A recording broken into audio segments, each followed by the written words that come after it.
Indo aqui a mais um estudo. Estamos aqui fazendo aqui uma série de estudos, uma série de lições, na verdade, né? Do nosso curso Ouvindo a Voz de Deus.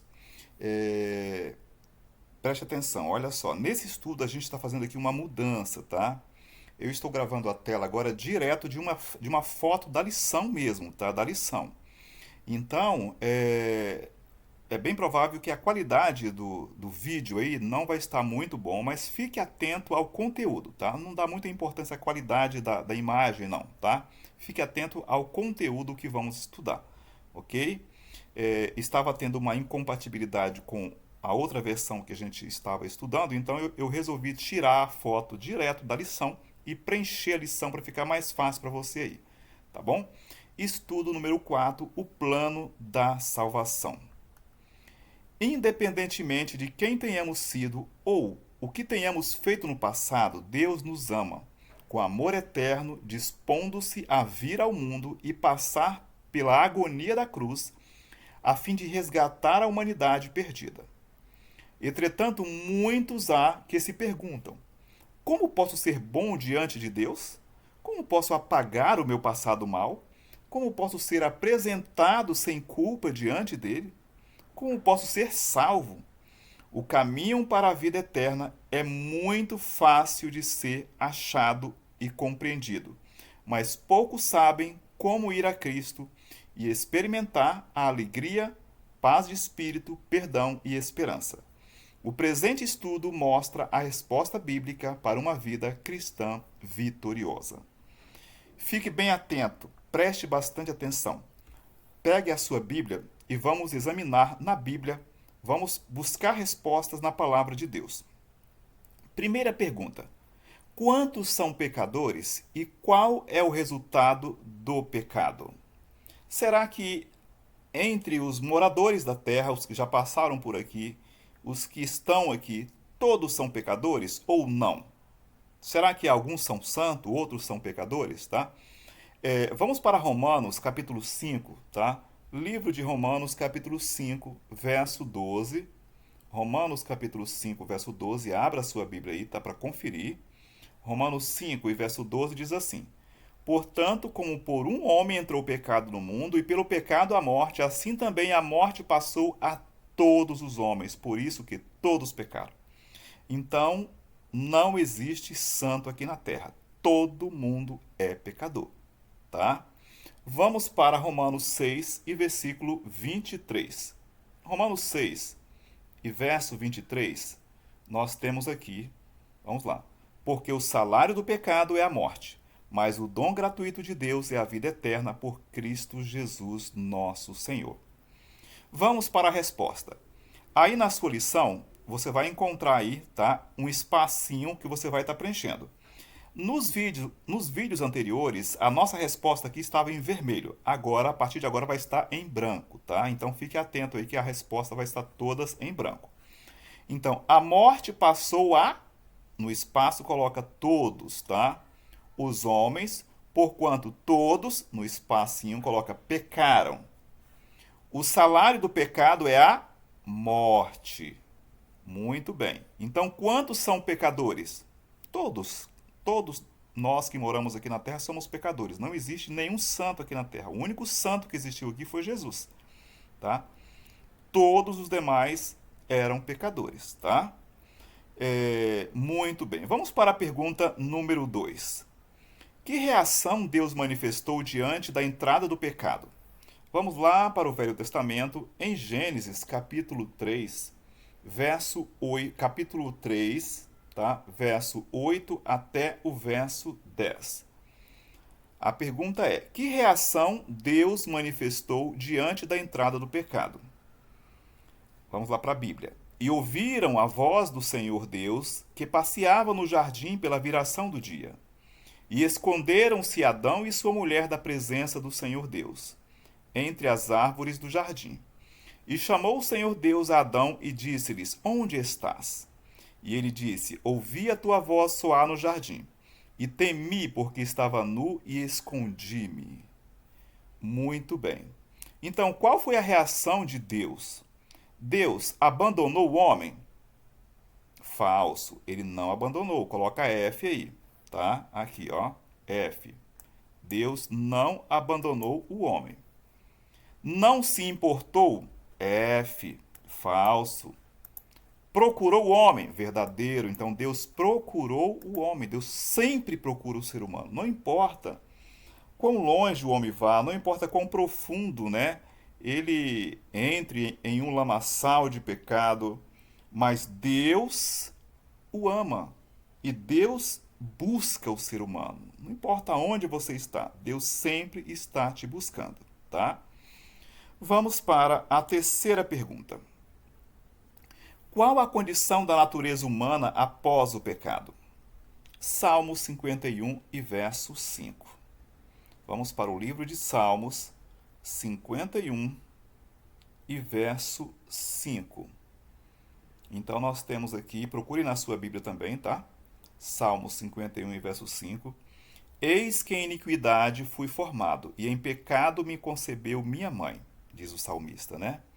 Então, qual a condição da natureza humana após o pecado? Marque V ou F. Vamos lá. Ficou mais santa? Falsa. Não ficou mais santa. Tornou-se corrompida e depravada? Verdade. Tornou-se V, né? Tornou-se corrompida e depravada. V. Permaneceu como era? Falso. Não permaneceu como era. Né? Então, a natureza, qual é a condição da natureza humana após o pecado, né? Tornou-se corrompida e depravada. Esta é a verdade, tá? Pergunta número 4. Quais são as outras características da natureza humana pecaminosa? Vamos para Romanos capítulo 7, 14 e 15. Romanos, lá no Novo Testamento de novo, tá? Romanos capítulo 7, versículos 14 e 15. Ok. Porque bem sabemos que a lei é espiritual, mas eu sou carnal, vendido sob o pecado. Porque o que faço não aprovo, pois o que quero isso não faço, mas o que aborreço isso faço. Muito bem, vamos para a resposta. Querer o bem está em mim, mas não consigo, no espacinho aí coloca, efetuá-lo. O apóstolo Paulo, ele enfrentava essa dificuldade. Então, todos nós que nascemos aqui nesta terra, né, exceto Jesus que nasceu aqui, que não pecou, nós temos uma natureza mal. A nossa natureza só pende para aquilo que não presta. E Paulo já dizia isso. Querer o bem está em mim, mas não consigo. Né? Então, a nossa natureza ela só vai ser transformada quando o nosso corpo for transformado na volta de Jesus, em um corpo incorruptível. Após essa transformação, essa natureza pecaminosa ela não vai mais existir. Ok? Muito bem. Pergunta número 5. Diante, né, de tudo isso daí, de toda essa situação, que plano Deus estabeleceu para nos salvar da morte eterna? Vamos para São João, abra sua Bíblia aí, São João, capítulo 3, tá? E versículo 16. João 3 e verso 16. É um verso já bastante conhecido por todos nós. A minha Bíblia diz assim: porque Deus amou o mundo de tal maneira que deu o seu Filho unigênito, para que todo aquele que nele crê não pereça, mas tenha a vida eterna. Então, qual foi o plano de Deus que Deus estabeleceu para nos salvar da morte eterna? O amor de Deus foi tão grande por nós, tá? Que ele deu o seu Filho unigênito. Mas precisamos crer que essa dádiva, essa bondade de Deus é para todo aquele que crê, tá? Todo aquele que nele crê, não pereça, mas tenha a vida eterna. Quando Deus disse para Adão, olha Adão e Eva, se vocês comerem desse fruto, vocês vão morrer. Essa morte que Deus diz aí é a morte eterna, tá?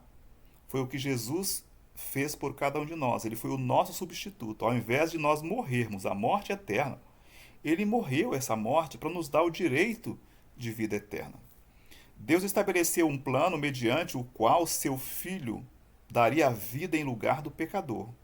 Dessa forma, todo o que crê, todo o que aceita como Salvador, é perdoado e recebe a promessa da vida eterna. Cristo morreu pelos nossos pecados, segundo as Escrituras. Pergunta número 6. O que Jesus fez por nós na cruz?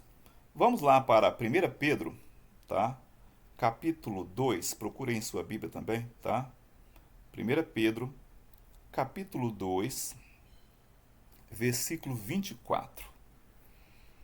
A minha Bíblia diz assim: levando ele mesmo em seu corpo os nossos pecados sobre o madeiro, para que, mortos para os pecados, pudéssemos viver para a justiça, e pelas suas feridas fostes sarados.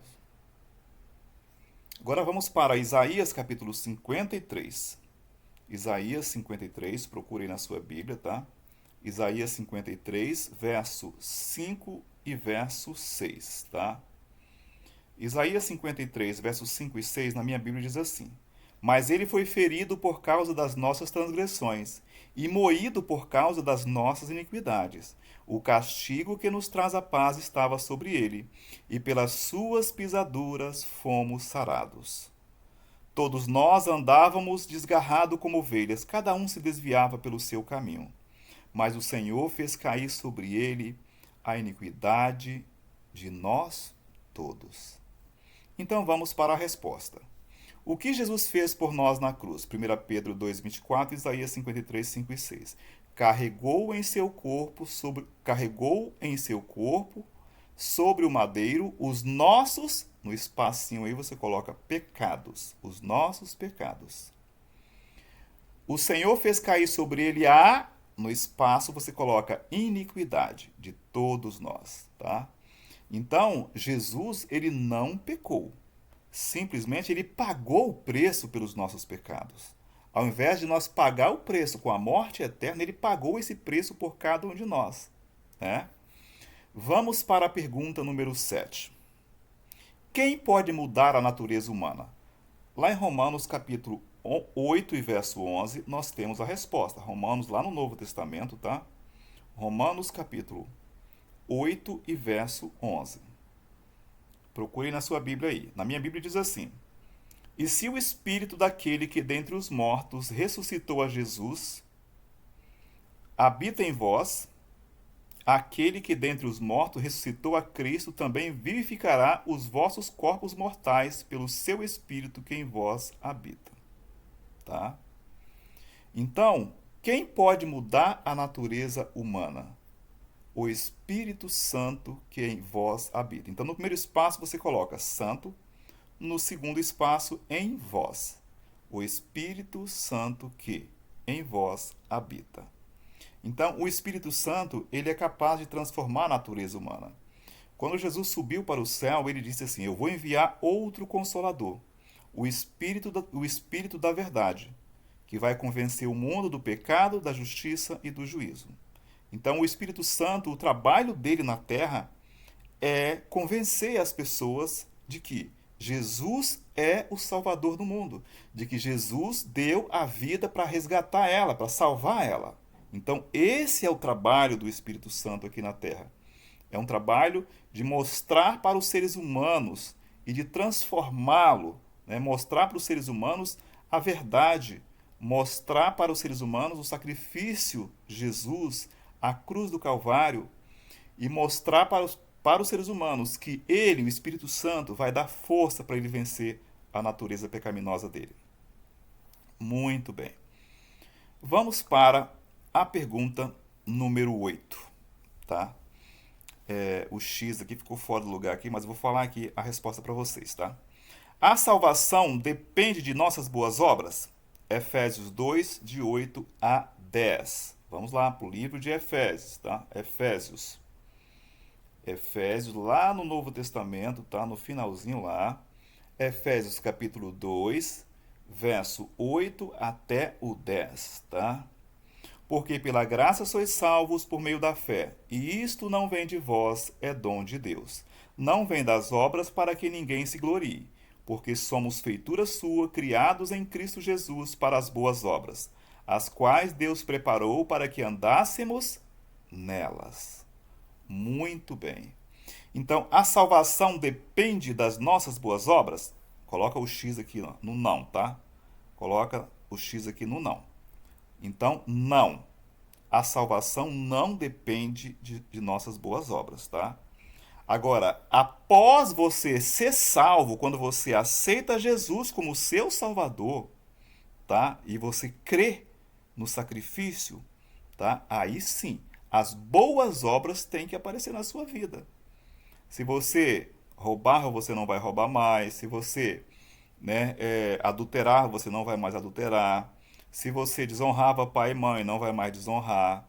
Então, aquelas más obras que existiam na sua vida, o Espírito Santo vai transformar e vai aparecer agora boas obras na sua vida, tá? Mas quando o ser humano não aceita Jesus Cristo como seu Salvador, as boas obras que ele faça não leva ele à salvação, não salvam ele, tá? Deu para entender? Então vamos para a pergunta número 9. Como pode o homem alcançar a salvação? Vamos para 1 João, tá? Lá no finalzinho da Bíblia, tá? 1 João, capítulo 5 e verso 11 e verso 12. 1 João, capítulo 5, 11 diz assim: E o testemunho é este, que Deus nos deu a vida eterna, e esta vida está em seu Filho. Quem tem o Filho tem a vida. Quem não tem o Filho de Deus não tem a vida. Resposta: aceitando a Cristo, o autor da salvação eterna para todos os que lhe obedecem. Obedecem. Então, como pode o homem alcançar a salvação? Aceitar a Jesus como seu Salvador. E como resultado disso, vai aparecer o quê? A obediência a Jesus na vida dele. Então, aquela pessoa que diz que aceitou a Jesus, mas a obediência aos mandamentos de Deus não aparece na vida dessa pessoa, então ela não aceitou a Jesus ainda, tá? A aceitação de Jesus, ela vem através do poder do Espírito Santo em nossas vidas. O Espírito Santo ele opera um milagre, né? A pessoa que era drogada, vivia no mundo das drogas, viciada, quando aceita Jesus, ela não usa mais drogas. Há uma mudança de vida. A pessoa que era desobediente aos pais, não desobedece mais. A pessoa que cobiçava, não vai mais cobiçar. A pessoa que adulterava, não vai mais adulterar. A pessoa que transgredia o sábado, não vai mais transgredir. A pessoa que fazia imagem, adorava imagem de escultura, não vai mais adorar. É o que diz os mandamentos de Deus, né? Quando você aceita Jesus, há uma mudança na sua vida. Uma mudança, tá? Pela aceitação. Aceitou a Jesus, o próprio Jesus, mais o Espírito Santo vai operar aí um milagre na sua vida. Recapitulação. Após o homem pecar, Deus foi procurá-lo e lhe deu a certeza de que Jesus morreria em seu lugar. Jesus é o Cordeiro de Deus. Ele tomou sobre si os nossos pecados, coloca aí no espaço, tá? Após o pecado, a natureza humana, coloca aí no outro espaço, ficou depravada e o coração corrompido. O Espírito Santo muda a natureza humana e implanta a lei de Deus, né? Deus tem uma lei. São 10 mandamentos, né? Ele tem uma lei. Então, o Espírito Santo, ele implanta no seu coração esta lei. Ok? Então, uma pessoa que aceita Jesus, ele não vive uma vida desordenada, uma vida bagunçada. Não vive porque Jesus muda a vida das pessoas, entendeu? No coração. A salvação depende de nossa fé em Cristo. Coloca aí Cristo. Muito bem. Compromisso de fé. Creio no plano idealizado por Deus para a salvação do homem. Marque com um X aí. Aceito o trabalho do Espírito Santo para transformar minha natureza. Marque um X. Quero entregar o coração a Jesus aceitando-o como Salvador. Marque com um X aí, ok? Se tiver alguma dúvida, manda aí a pergunta para a gente vai estar aqui te ajudando, respondendo para você, tá? Se você ainda não aceitou a Jesus como seu Salvador, aceite. Esse mundo vai ser queimado, vai ser destruído, e o plano de Deus é te salvar. Para isso que ele morreu lá na cruz do Calvário, para te dar o direito de vida eterna. Né? O fogo do inferno não foi feito para o ser humano. O fogo do inferno foi feito para o diabo e seus anjos. Para o ser humano foi feito o quê? O sacrifício, a cruz de Jesus. Que Deus possa te abençoar. Que você possa aceitar a Jesus como seu Salvador. eu vou estar orando por você.